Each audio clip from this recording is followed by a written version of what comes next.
wafdiyaan baxay waa soo galay dalka lagu xureeyo ma dalka alla xureeyo xamaree buuxdo meelan roogsanaan la'nahay war guudahan ku jirnaa san isilaaliyoynaa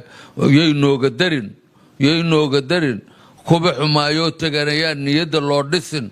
indhaha kala qaada war indhaha madaxweyne adigana indhaha kala qaad saas si raysa ma aha dadka waa wareersan yahay tii uu ku jira tii Herbert Sairo 40 sano ma ku jiraynaa hadda timida waa ku bagnay warno baga banjir naqanin wax noo qabo fadhiga ka kac guriga u xirta leelgu dhawaa guriga xad la xirey wala nin noo shaqeeyo mid adiga mugaad guriga naga xirayso madaxweyne guuxa beledka ka jiro guuxa waa badan yahay wax badana ka jiro warame ma karno dawladda waa rabnaa waa nooga caddahay inaan wax dhaliilaynayaan loo qaadanin waxba dhaliilimayno laakiin faraska jaydalka waa loo sii naqaa jaydalaan bash idinku dhowaynaa wax in laydinkaga dheefaa la rabaa dawladda waa rabnaa kii horeo fadhiidka hay ma rabin hoogga iyo madowga ma rabin waa beesha caalamka waa soo celisay unukayaana soo celaa niyadaynayaa jabo weyse beesha caalamka ka daba wareegna unuka horta niyadayna soo celi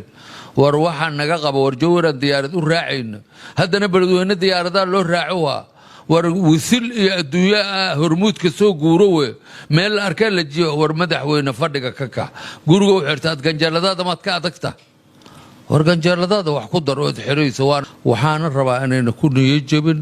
waa la dhimayaa dadkaas banaash dagaal la gelin xataa mooda ma dhaafileen ilaaha ku xukuma dhimashada dadka yaan lagu cabsinin